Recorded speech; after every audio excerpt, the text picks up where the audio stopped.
And I would like to introduce to you Mr. Terry Heiney. Terry is with learning.net. He's one of the geniuses I referred to earlier. Very, very knowledgeable, very pleasant, very easy to work with, a wealth of knowledge, and I've really, really enjoyed working with this group because it's just basically get them organized and get out of the way, and that's what I've tried to do. And we have Valerie Wendt, who is with BISC Education, Inc. Valerie is very intelligent and saves her comments to deliver in a very quiet way, which she does with a smile on her face, but then after she does it, everybody goes, yeah, you're right. That's the way it should be. And then we have Dr. James Greig, defense contractor for the audit agency. Just telling you that kind of makes me shiver a little bit, but Jim is really a smart guy. And when he first mentioned this word count formula thing, I have to admit, I sat there and went, word count, what are we going to count words for? Why would we do that? Who else does it?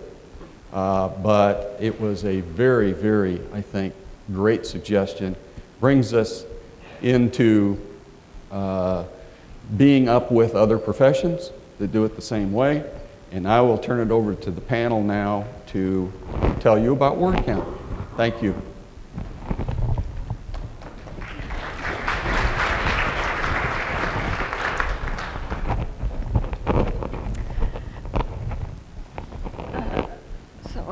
Where's the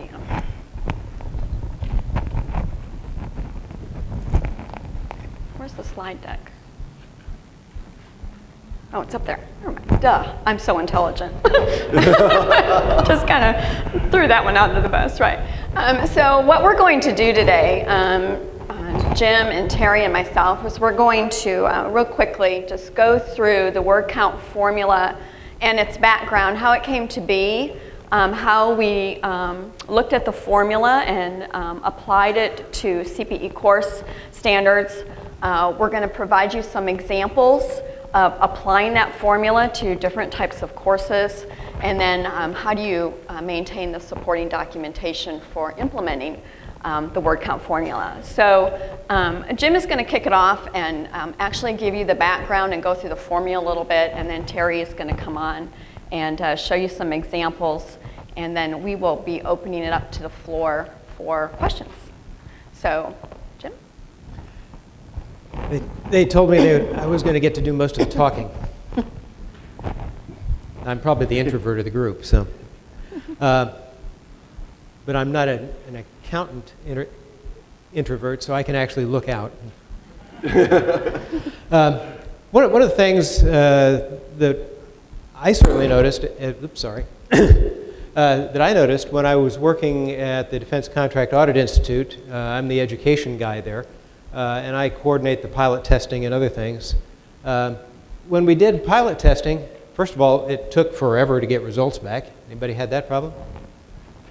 And then when you got the results back, you never knew what you were going to get. One person might come back with a 2-hour result on a course. Several people might come back with 3 or 4 hour results, and then you've got somebody out there with 12. And after a while, I just kind of scratched my head and said, there's got to be a better way to do this. 2 hours and 12 hours, it doesn't even seem like they're taking the same course. And so we looked at the possibilities, and although pilot testing is a very practical method, you go out and you get a sample and you get an average of that, you can get very different results. If you have even 2 test groups, you can have one group that gets a 6-hour result and a different group doing the same course with a 4-hour result. Just depends on who you send it to. So we looked at a couple of possibilities, and there are several other professional organizations, for example, the National Association of Insurance Commissioners, that do evaluation of continuing education using other methods, the word count formula or something similar to it. The School of Pharmacy at the University of Wisconsin also has a formula that they use. And I looked at, at a couple of these different formulas and trying to see if there was a way that we could apply those to CPE testing in accountancy. And as I worked through that, it seemed like the National Association of Insurance Commissioners formula was going to be closer to something that met our needs in accountancy than the pharmacy or some of the other options that were out there. So we took a look at that, did some evaluating of that formula, and then we tested it against about 100 CPE courses from 5 different providers. We built the formula and modified it a little bit to fit what we were doing, and then ran 100 different courses against that formula. And in the end, the formula that we came up with had about a 1/10 of a CPE difference from the pilot test results for those 100 courses, and a standard deviation of about 1.6 CPEs. So it was fairly close. But the advantage to this method was that it was very consistent. You don't have to send it out and wonder what kind of results you're going to get. You have a good idea. The basis of the formula really is just, and we call it a terribly informative word count formula. But it's based on the fact that we count words, and we really have an idea how fast people read. There's a good average reading speed, somewhere around 160 to 180 words a minute. And so we know about how long it's going to take people to read that many words. We added in some time for any audio or visual presentations that were in the material, because we know how long those are going to take. Yeah. How long does it take to play back a 5-minute audio? Well, 5 minutes. That's not going to change. And then we introduced a factor to assess how much time it takes to answer a typical multiple choice, multiple response question. And so we put all those things together, and that's really what the basis of the formula is. How long it takes to do the reading, how long it takes to answer the questions, plus time for any audio or video presentations that are part of the course. And in doing that, we came up, I think, with a formula that actually really captures the amount of time much more accurately than pilot testing, which is not statistically accurate, and doesn't have much in the way of a scientific basis, just an average of 3 or more people taking the course. And there are a few basic rules that we included in doing the word count. Don't include things like introductory material, how to take the course, stuff that you don't really need to do. It's not part of the content. But do include all the text of the required reading. So if somebody has to read a passage on a website or in a book outside the course material, of course that counts as part of the reading required for the course. That really gave us a way to account for all the material that people needed to do and account for all the activities they were going to do as part of the course. Now, it works real well as long as we're doing multiple choice, multiple response, even fill-in-the-blank type questions. If you're doing a lot of scenario-based or activities or long exercises, of course, it won't work quite as effectively, and you may need to go back to pilot testing for those kinds of things. But for the kinds of self-study courses that a lot of us do most of the time, this works very well.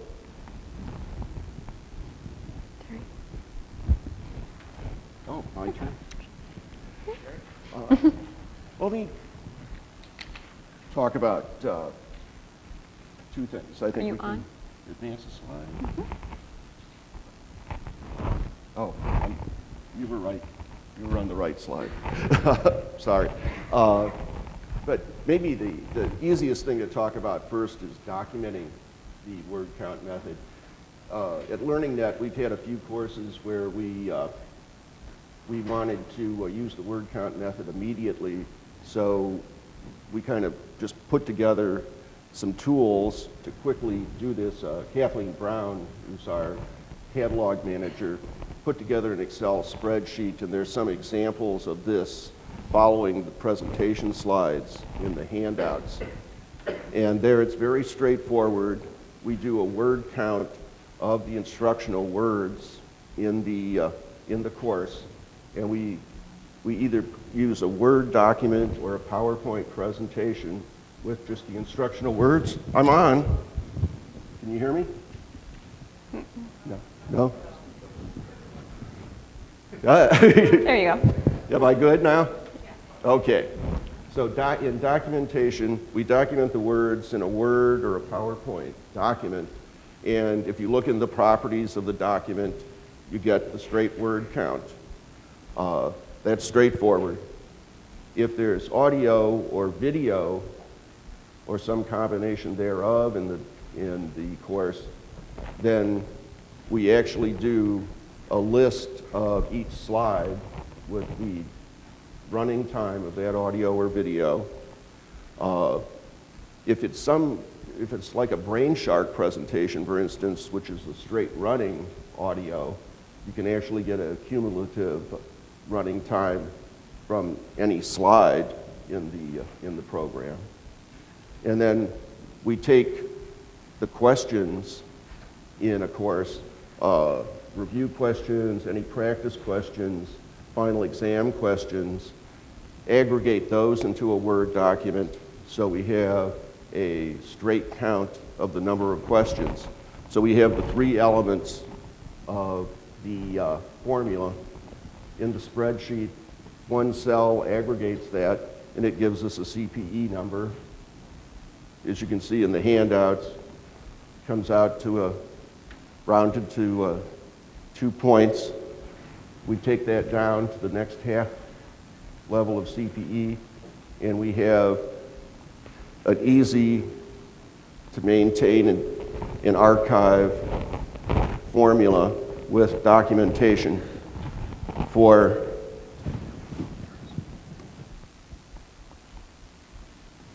NASBA review if we need it. And we keep that in our document management system. So in terms of documentation, it is somewhat cumbersome to create a Word document or a PowerPoint slide of all the words, but it's a lot quicker and easier than some pilot test sequences where we've had that have taken 3 or 4 months to get pilot testers to complete a course. In terms of other best practices,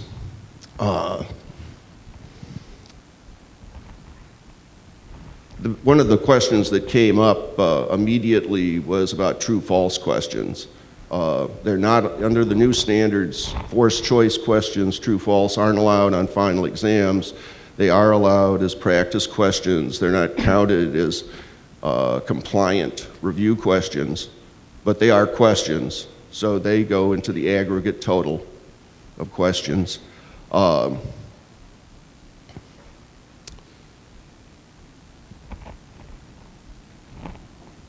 I think it's important to just a FYI to what Terry was speaking about his spreadsheet. We have included a link to the templated spreadsheet in the new best practices portion of the learningmarket.org site so that you all can easily retrieve that document and start using it for your own coursework. So it's generic enough that you'd be able to plug and play. No, right. Only a couple more items I'd mention. One, we have found in some courses that there's really a large number of practice questions. And you'll see in one of the examples in the handouts that there were, 80-some questions in a course. And when you take 80 and multiply it by the 1.85, you get a kind of a skewed high CPE. But there again,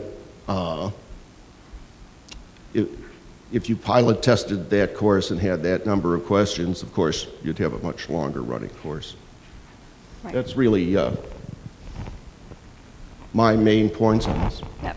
And just to back up a little bit, when we were discussing whether or not the word count formula would be something that would be realistically something that could be used, as a reminder, we went through with several vendors over 100 courses, and we applied the word count formula to all of the courses, and then compared those results to our pilot test results on courses that were already out there, delivering CPE credit. And it's what confirmed to us that the word count formula was something that could be realistically considered as an alternative to pilot testing. A very, very close percentage, not enough variance to raise some concern. And so our hope was that that it would become part of the standards, which it did. And then more importantly, as the state boards start reviewing the revised standards, that they will understand that this alternative way to obtain CPE credit or recommend CPE credit for the course, that it is probably a more realistic portion aspect of it rather than pilot testing in and of itself. So with that, that's just kind of a review of how we got to where we are and what we did as far as testing to make sure that it would work. So we'd like to open it up to the floor. I know many of you, and ourselves included, as a CPE provider that is providing courses nationwide, we know that state boards have not yet adopted the new alternative to creating CPE credit. So we've got to be very cautious in our own course creation to make sure our courses remain acceptable to every state board. So we continue to pilot test and are monitoring the word count formula as we go, so that when we're comfortable to know that all the state boards are going to be able to say we accept that, we'll be ready to go. But I know you all have lots of questions. You're all course developers, so we'd like to open up to the floor for some questions. Anybody? You're a quiet group. My question is, how does the word count formula take into account the difficulty level for the courses versus a basic course or a more advanced course and the average reading time?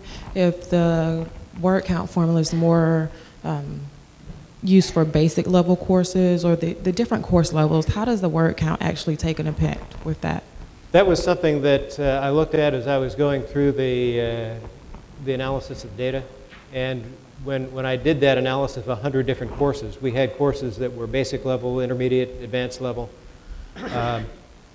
And initially, the formula that we adapted from NAIC had an adjustment for the difficulty level. It turned out that using that adjustment actually skewed the results in a way that didn't make any sense.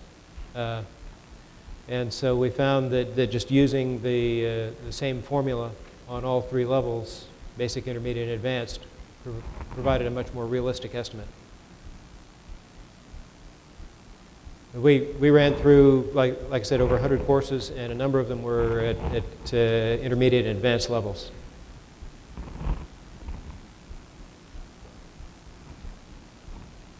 Any others?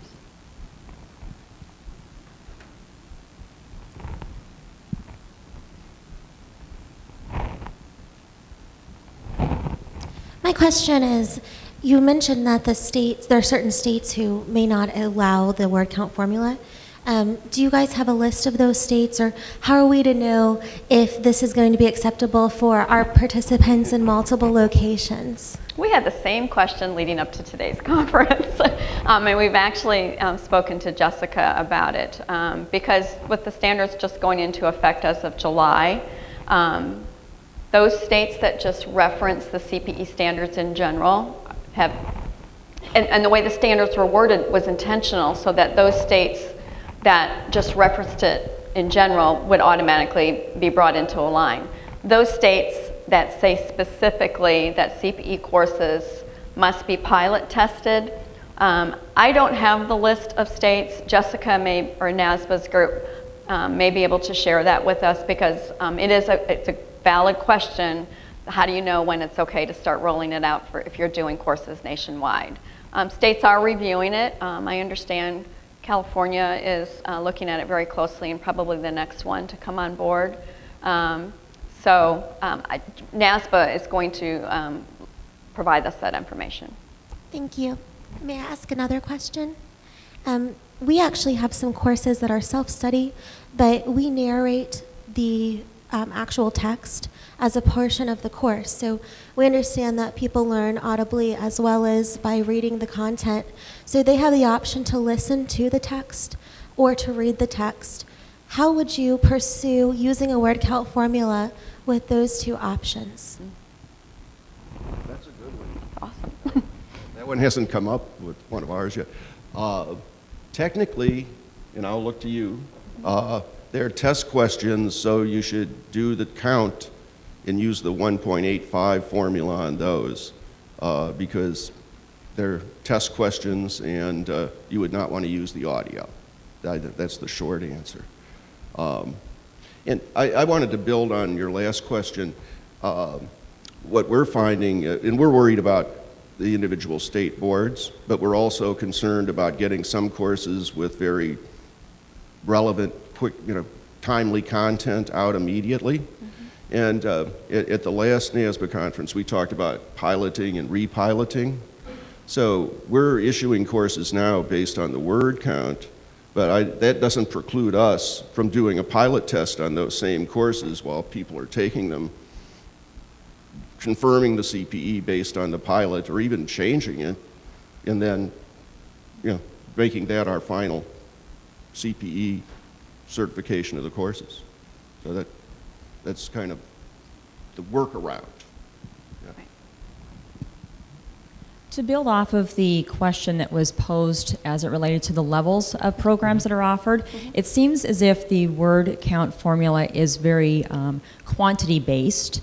So how are you going to ensure quality is maintained over time when in a normal marketplace that is primarily quantity-based, quantity-based, quality is one of the first things to go. So what is your plan for maintaining and ensuring quality education?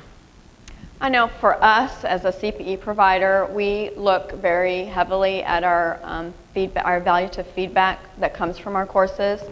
And as I mentioned, we continue to pilot test, and probably will continue to pilot test, especially our courses that have a higher level of difficulty, just to, one, make sure that we're still maintaining the number of hours, and it also then, because our pilot testers, and many of you that do use pilot testers, your pilot testers are doing more than just timing your course.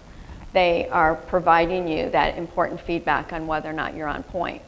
I'm not sure that pilot testing it will go away. You have the flexibility to use a combination, which is the nice thing about the standards. It opens up for some flexibility, which I think we've all wanted the ability to do. And then really, looking at your evaluative feedback forms. People will tell you, you'll learn real quickly if your courses aren't up to par. Yeah, we actually addressed that exact question during our discussions on the word count formula.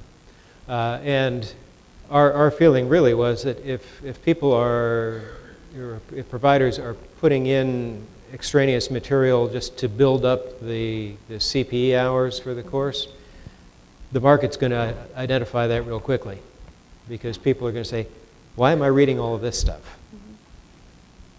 And they're going to want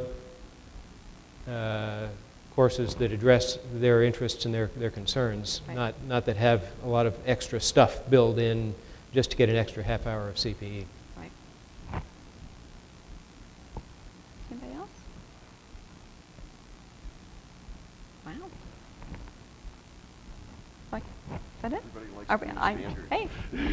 Again, as part of the, and I think I can speak for Terry and Jim and all of the task force, it has been wonderful to be able to share and open up ideas and to be so receptive to change, and it's been a good thing. So I encourage you all to provide your feedback to not only the task force that are here, to the CPE committee, to NASBA, because I think gone are the days that they're going to take your comments and not do something with them. So I think we're moving into a good space when it comes to the CPE standards and NASBA. So we thank you for your attention. We're going to be around the rest of the conference, and we look forward to talking to you.